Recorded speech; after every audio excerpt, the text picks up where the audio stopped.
ಆತ್ಮೀಯ ವಿದ್ಯಾರ್ಥಿಗಳೇ, ತಮಗೆಲ್ಲ ಮೊದಲನೇದಾಗಿ 79ನೇ ಸ್ವಾತಂತ್ರ್ಯ ದಿನದ ಶುಭಾಶಯಗಳನ್ನು ಕೋರ್ತಾ ಹಾಗೂ ಇವತ್ತು ಶ್ರೀಕೃಷ್ಣ ಜನ್ಮಾಷ್ಟಮಿಯ ಶುಭಾಶಯಗಳನ್ನು ಹೇಳ್ತಾ ಮತ್ತು ಸಂಭ್ರಮ ಶನಿವಾರದ ಶುಭಾಶಯಗಳನ್ನು ಹೇಳ್ತಾ ಸಂಭ್ರಮ ಶನಿವಾರಕ್ಕೆ ತಮಗೆಲ್ಲ ಸ್ವಾಗತ ಸುಸ್ವಾಗತವನ್ನು ಬಯಸ್ತೀನಿ.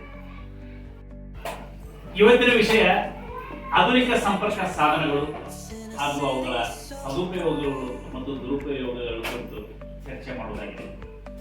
ಇವತ್ತಿನ ದಿನ ಈ ಸಂಪರ್ಕ ಸಾಧನಗಳು ನಮ್ಮ ದಿನನಿತ್ಯ ಜೀವನಕ್ಕೆ ತುಂಬಾ ಅನಿವಾರ್ಯ ಎಂಬಂತಾಗಿಬಿಟ್ಟಿದೆ. ಈ ಸಂಪರ್ಕ ಸಾಧನಗಳು ನಮ್ಮ ಕೆಲಸವನ್ನು ಸುಲಭ ಮಾಡಿದೆ ಹಾಗೂ ತುಂಬಾ ವೇಗ ಮಾಡಿದೆ.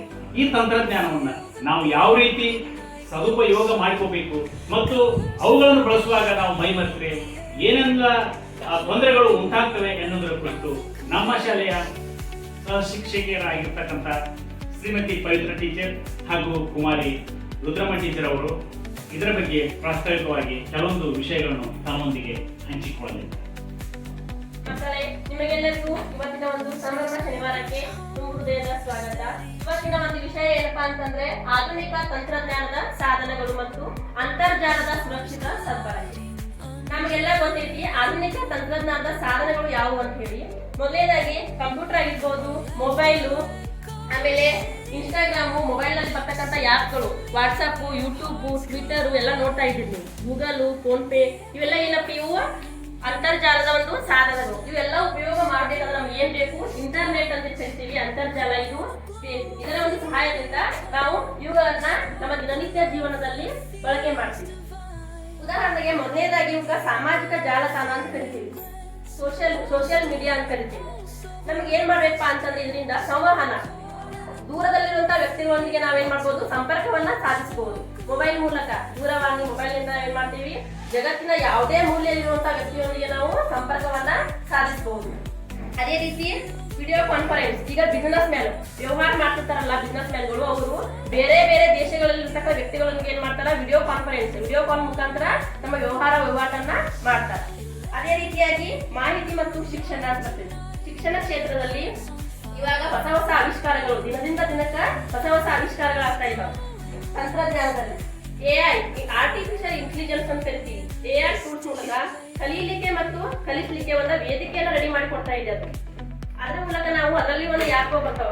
ಉದಾಹರಣೆಗೆ ChatGPT ಅಂತ ಒಂದು ಆ್ಯಪ್ ಬರುತ್ತೆ. ಅದರಲ್ಲಿ ನಾವೇನ್ ಮಾಡ್ಬೋದು? ಶಿಕ್ಷಕರಾಗಿ ನಮ್ಮ ಒಂದು ಪಾಠದ ಟಿಪ್ಪಣಿಯನ್ನ, ನಮಗೆ ಬೇಕಾದಂತ ವಿಷಯವನ್ನ, ಗೊತ್ತಿರ್ಲಾರಂತ ವಿಷಯವನ್ನ ಅಥವಾ ಹೆಚ್ಚಿನ ವಿಷಯವನ್ನ ನಾವು ಸರ್ಚ್ ಮಾಡಿ ನಿಮಗೆ ಅದನ್ನ ಬೋಧನೆ ಮಾಡ್ಬೋದು. ನಮಗೂ ಕೂಡ ಒಂದು ಸುಲಭವಾದ ಮಾರ್ಗ. ಅದೇ ರೀತಿಯಾಗಿ ನಿಮಗೂ ಕಲಿಯಲಿಕ್ಕೆ ಒಂದು ಒಳ್ಳೆಯ ಮಾರ್ಗ. ನೀವು ಮನೆಯಲ್ಲಿ ಇರ್ಬೋದು ಅಥವಾ ಬೇರೆ ಎಲ್ಲೋ ಯಾವುದೇ ಸ್ಥಳದಲ್ಲಿ ಕುಳಿತುಕೊಂಡು ಕೈಯಲ್ಲಿ ಫೋನ್ ಇತ್ತಂತಂದ್ರೆ ನೀವೇನ್ ಮಾಡ್ಬೋದು? ಆ ಫೋನ್ ಮುಖಾಂತರ ನೀವು ವಿಡಿಯೋ ನೋಡಿ ಕಲಿಕೊಳ್ಬಹುದು. ಉದಾಹರಣೆಗೆ 2 ದಿನ ನೀವು ಇವಾಗ ಮಳೆ ಹತ್ತಿತ್ತು, ಮಳೆಗಾಲದಲ್ಲಿ ಸ್ಕೂಲ್ ಎಲ್ಲ ರಜಾ ಕೊಡ್ತಾವ. ಅವಾಗ ಮನೆಯಲ್ಲಿ ಖಾಲಿ ಇರ್ತದೆ. ಟೀಚರ್ಸ್ ಏನು ಹೋಮ್ವರ್ಕ್ ಹೇಳಿಲ್ಲ, ನಮ್ಗೆ ಹೋಮ್ವರ್ಕ್ ಹಾಕಿಲ್ಲ ಅಂತ ಹೇಳಿ ನೀವು ಸುಮ್ಮನೆ ಕೂರ್ಬಹುದು. ಆದ್ರೆ ಫೋನ್ ಇತ್ತಂದ್ರ ಫೋನ್ದಲ್ಲಿ ನೋಡಿ ಬರಿಬಹುದಿಲ್ಲ, ನೀವು ಮೊಬೈಲ್ ನಲ್ಲಿ ನೋಡಿ. ನಿಮ್ಗೆಲ್ಲ ಇದೇನಾಗ್ತದ? ಅನುಕೂಲ ಆಗ್ತದೆ. ಅದೇ ರೀತಿ ವ್ಯಾಪಾರ ಮತ್ತು ಬ್ಯಾಂಕಿಂಗ್. ವ್ಯಾಪಾರ ಕ್ಷೇತ್ರದಲ್ಲಿ ಹಾಗೂ ಬ್ಯಾಂಕಿಂಗ್ ಕ್ಷೇತ್ರದಲ್ಲಿ ಇ-ಕಾಮರ್ಸ್, ಎಲೆಕ್ಟ್ರಾನಿಕ್ ಕಾಮರ್ಸ್ ಅಂತ ಕರಿತೀವಿ.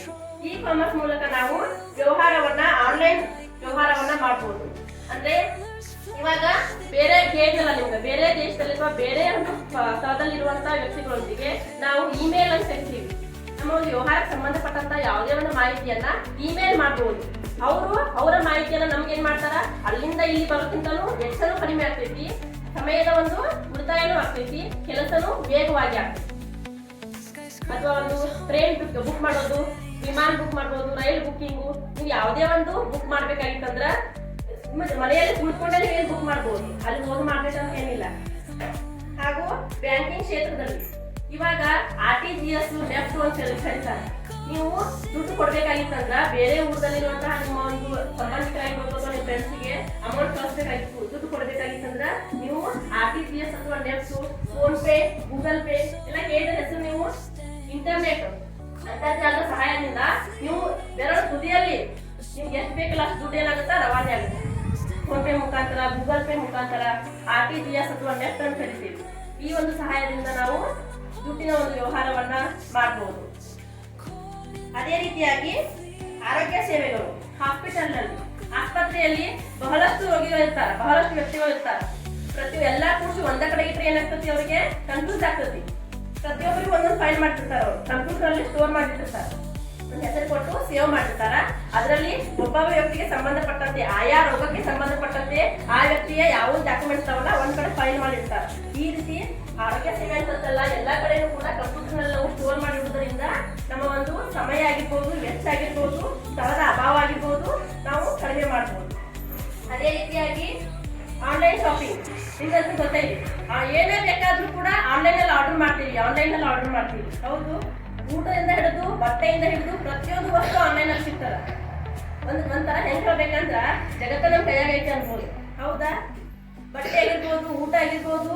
ಊಟ ಬೇಕಾಗಿತ್ತಂದ್ರ ಝೊಮ್ಯಾಟೊ, ಸ್ವಿಗ್ಗಿ ಆರ್ಡರ್ ಮಾಡ್ತೀರಿ. ಹೌದಾ, ಆ್ಯಪ್. ಆಮೇಲೆ ಡ್ರೆಸ್ ಬೇಕಾಗಿತ್ತ, ಏನೋ ಒಂದು ಬೇಕಾಗಿತ್ತ, ಮೀಶೋ, ಫ್ಲಿಪ್ಕಾರ್ಟು, ಅಮೆಝಾನು ಇವೆಲ್ಲ ಆ್ಯಪ್ಗಳ ಮುಖಾಂತರ ನೀವೇನ್ ಮಾಡ್ತೀರಿ, ನಿಮಗೆ ಬೇಕಾದಂತ ವಸ್ತುಗಳನ್ನ ಕ್ಷಣ ಮಾತ್ರದಲ್ಲಿ ಆರ್ಡರ್ ಮಾಡಿ ತರ್ಕೊಳ್ತೀರಿ. ನೀವೆಲ್ಲೂ ಹೊರಗಡೆ ಹೋಗ್ಬೇಕಾಗಿಲ್ಲ, ನಿಮ್ಮ ಮನೆ ಬಾಗಿಲಿಗೆ ಬಂದು ಮುಟ್ತಾವಲ್ಲ ವಸ್ತುಗಳು. ಇದೆಲ್ಲ ಯಾವುದರ ಸಹಾಯದಿಂದಪ್ಪ ಅಂದ್ರ ಈ ಒಂದು ಅಂತರ್ಜಾಲದ ಸಹಾಯದಿಂದ.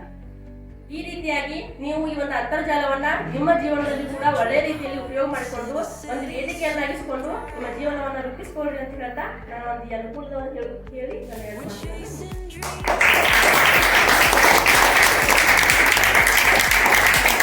ಎಲ್ಲರಿಗೂ ಸಂಭ್ರಮ ಶನಿವಾರದ ಶುಭಾಶಯಗಳು. ಈ ಸಂಭ್ರಮ ಶನಿವಾರದ ವಿಷಯವೇನೆಂದರೆ ಆಧುನಿಕ ತಂತ್ರಜ್ಞಾನದ ಸಾಧನಗಳು ಮತ್ತು ಅಂತರ್ಜಾಲದ ಸುರಕ್ಷಿತ ಬಳಕೆ ಹಾಗೂ ದುರುಪಯೋಗಗಳು. ಅಂತರ್ಜಾಲ ಅಂತಂದ್ರ ನೆಟ್ನಿಂದ ನಾವು ವಾಟ್ಸಪ್, ಆಮೇಲೆ ಇನ್ಸ್ಟಾಗ್ರಾಮ, ಫೇಸ್ಬುಕ್, ಯೂಟ್ಯೂಬ್ ವಿವಿಧ ರೀತಿಯ ಆ್ಯಪ್ಗಳನ್ನ ನೋಡಬಹುದು. ಯೂಟ್ಯೂಬ್ ಯೂಸ್ ಮಾಡ್ತೀವಿ, ಅದರೊಳಗ ವಿದ್ಯಾರ್ಥಿಗಳಿಗೆ ಯಾವ ವಿಷಯಗಳ ನಮಗೆ ಬೇಕಾಗಿರ್ತಾವು, ನಮ್ಗೆ ಉಪಯೋಗ ಆಗುವಂತ ವಿಷಯಗಳನ್ನ ಮಾತ್ರ ನಾವಲ್ಲಿ ಏನ್ ಮಾಡ್ಬೇಕು, ನೋಡ್ಬೇಕು. ಆಮೇಲೆ ನಾವೇನ್ ಮಾಡ್ತೀವಿ, ಯೂಟ್ಯೂಬ್ ಒಳಗ ಮೂವಿ ನೋಡಿನಿ, ಆಮೇಲೆ ಶಾರ್ಟ್ಸ್ ನೋಡ್ಕೊತ ಕುಂತಿ ಮಾಡ್ತೀವಿ. ನಮ್ಮ ಪೇರೆಂಟ್ಸ್ ಏನ್ ಮಾಡಿರ್ತಾರು, ನನ್ನ ಮಗ ಓದಾಕ್ತಾನು, ನನ್ನ ಮಗ ಏನೋ ವಿಷಯ ತಿಳ್ಕೊತಾನ ಅಂತ ಹೇಳ್ತಾರ, ನಮ್ಮ ಕೈಯಾಗ ಏನ್ ಮಾಡಿರ್ತಾರು, ಮೊಬೈಲ್ ಕೊಟ್ಟಿರ್ತಾರು. ನಾವೇನ್ ಮಾಡ್ತೀವಿ, ನಮಗ ಅವಶ್ಯಕತೆ ಇಷ್ಟ ವಿಷಯದ ಬಗ್ಗೆ ಬಿಟ್ಟು ಏನ್ ಮಾಡ್ತೀವಿ, ಅವಶ್ಯಕತೆ ಇಲ್ಲದೆ ಇರೋ ವಿಷಯದ ಬಗ್ಗೆ ಏನ್ ಮಾಡ್ತೀವಿ, ಹೆಚ್ಚು ಒತ್ತು ಕೊಡಕ್ ಸ್ಟಾರ್ಟ್ ಮಾಡ್ತೀವಿ. ಪೇರೆಂಟ್ಸ್ ಯಾವತ್ತಾರ ಒಂದಿನ ನಾವು ಓದಾತೀವಿ, ನಾವು ಬರೆಯಾತೀವಿ ಅಂತ ಹೇಳ್ತಾರ, ಬಂದ್ ಅವ್ರು ನೋಡಿದ್ರಂದ್ರ ನಾವೇನ್ ಮಾಡತ್ತಿರ್ತೀವಿ, ಪಬ್ಜಿನಿ ನೋಡತ್ತಿರ್ತೀವಿ. ಅವ್ರು ಸ್ವಲ್ಪ ಬೆದರಿಸಿ ನಮ್ಮ ಮೊಬೈಲ್ ಇಸ್ಕೊಂಡ್ರಂದ್ರ ನಮ್ ಕೈ ಏನ್ ಮಾಡ್ತಾವು, ಡೈಲಿ ಪಬ್ಜಿ ಆಡಿ ಹೆಂಗ್ ಕೈ ಓಡಾತಿರ್ತಾವಲ್ಲ, ನಮ್ ಪೇರೆಂಟ್ಸ್ಗೆ ಗೊತ್ತಿರ್ಲಿ ನಾವು ಪಬ್ಜಿ ಆಡಾತೀವಿ ಅಂತ ಹೇಳಿ ನಾವ್ ಹೆಂಗ್ ಕೈ ಮೂವ್ಮೆಂಟ್ ಮಾಡತ್ತಿರ್ತೀವಲ್ಲ, ಅವ್ರ ಮೊಬೈಲ್ ಇಸ್ಕೊಂಡ್ರು ನಾವ್ ಅದಕ್ಕ ಎಡಿಕ್ಟ್ ಆಗಿರ್ತೇವೆ ಮೊಬೈಲ್ಕ. ಅದ ಗೇಮ್ ಆಡಕನ ಸ್ಟಾರ್ಟ್ ಮಾಡ್ತೀವಿ. ಅವ್ರ ಮೊಬೈಲ್ ಇಸ್ಕೊಂಡ್ರು ನಮ್ ಕೈ ಏಕ ಹಂಗ ಇರ್ತಾವ, ಆದ್ರ ನಮ್ಗ ಬರವಣಿಗೆ ಒಳಗ್ ಕೈ ಬರ್ದ ಕೈ ಹಿಂಗ್ ಮಾಡಂಗಿಲ್ಲ. ಪಬ್ಜಿ ಆಡ ಕೈ ಏನ್ ಮಾಡ್ತೈತಿ, ಅವ್ರ ಮೊಬೈಲ್ ಇಸ್ಕೊಂಡ್ರು ಹಿಂಗ ಆಗ್ತೈತಿ. ಮತ್ತ ನೀವು ಅಭ್ಯಾಸ ಬಿಟ್ಟ ಮೊಬೈಲ್ ಜಾಸ್ತಿ ನೋಡಕ್ ಹೋಗ್ಬೇಡ್ರಿ, ಅಭ್ಯಾಸ ಕಡೆ ಹೆಚ್ಚ ಒತ್ತು ಕೊಡ್ರಿ ಅಂತ ಹೇಳಿ.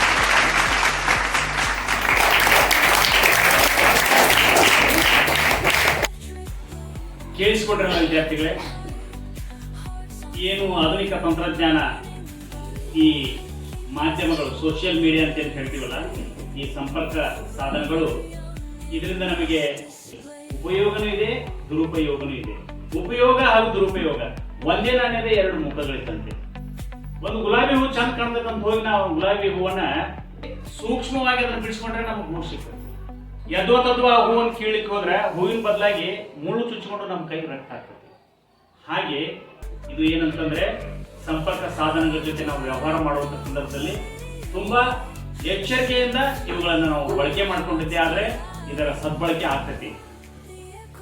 ಇದರ ಬಗ್ಗೆ ಮಾಹಿತಿಯನ್ನ ಟೀಚರ್ ಅವರು ನೀಡಿದ್ದಾರೆ, ಅವರಿಗೆ ತುಂಬ ಹೃದಯದ ಧನ್ಯವಾದಗಳು. ಜೋರಾಗಿ ಚಪ್ಪಾಳೆ.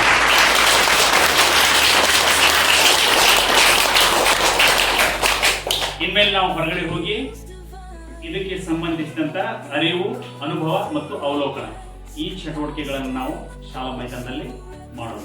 Thank you.